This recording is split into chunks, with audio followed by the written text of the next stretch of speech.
हिमालय के हृदय में, जहां अलकनंदा नदी और पिंडर नदी का संगम होता है, वहां केवल जल का नहीं बल्कि भाग्य और श्रद्धा का मिलन है।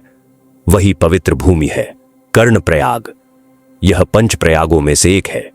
वे 5 पवित्र संगम जहां नदियां मिलकर अंततः गंगा का रूप लेती है।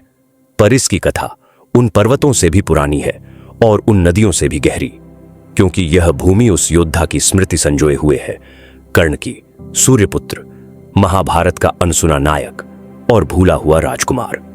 बहुत पहले, जब कुरुक्षेत्र के रणभेरी अब तक नहीं बजी थीं, कर्ण, सूर्यदेव और कुंती का पुत्र इस भूमि पर आया था, शक्ति नहीं, सत्य की खोज में। दुनिया उसे सूत्रपुत्र कहती रही, पर उसके भीतर दिव्यता की ज्वाला प्रज्वलित थी। अपमान के बोझ और सम्मान की बेड़ियों में बंधा कर्ण शक्ति नहीं बल्कि भाग्य से परे उठने की साधना करने आया था। वर्षों के युद्ध, विश्वासघात और त्याग के बाद कर्ण यहां पहुंचा, योद्धा नहीं, साधक बनकर। उसने सब कुछ दे दिया था, अपना दिव्य कवच कुंडल, अपना धन, यहां तक कि क्षत्रिय कहलाने का अधिकार भी। पर जो वह यहां खोजने आया था वह शांति थी, न कि विजय। नदी के किनारे, घने जंगलों के बीच, जहां पर्वत भी मौन थे, कर्ण अचल खड़ा रहा, नेत्र बंद, हाथ जुड़े, हृदय समर्पित। दिन बीतते गए, रातें गुजरती रहीं। वह निरंतर अपने दिव्य पिता सूर्यदेव का ध्यान करता रहा। तेजस्वी सूर्य उसकी देह को जलाता रहा, पर कर्ण नहीं हिला।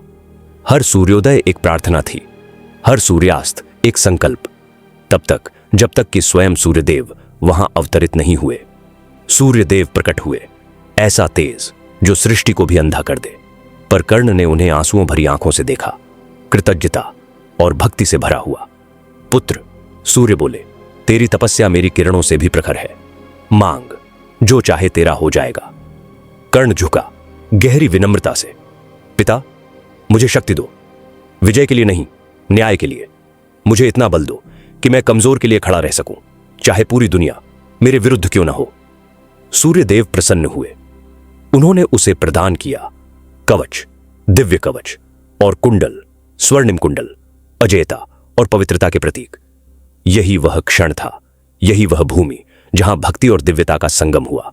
और तब से यह स्थान कर्णप्रयाग कहलाया, वह संगम जहां कर्ण की साधना ने ईश्वर को स्पर्श किया। वर्षों बाद जब कुरुक्षेत्र का युद्ध समाप्त हुआ और कर्ण रणभूमि पर बाणों से घायल होकर गिर पड़ा, तब श्री कृष्ण ने सत्य उजागर किया कि कर्ण वास्तव में कुंती का ज्येष्ठ पुत्र था, सबसे बड़ा पांडव।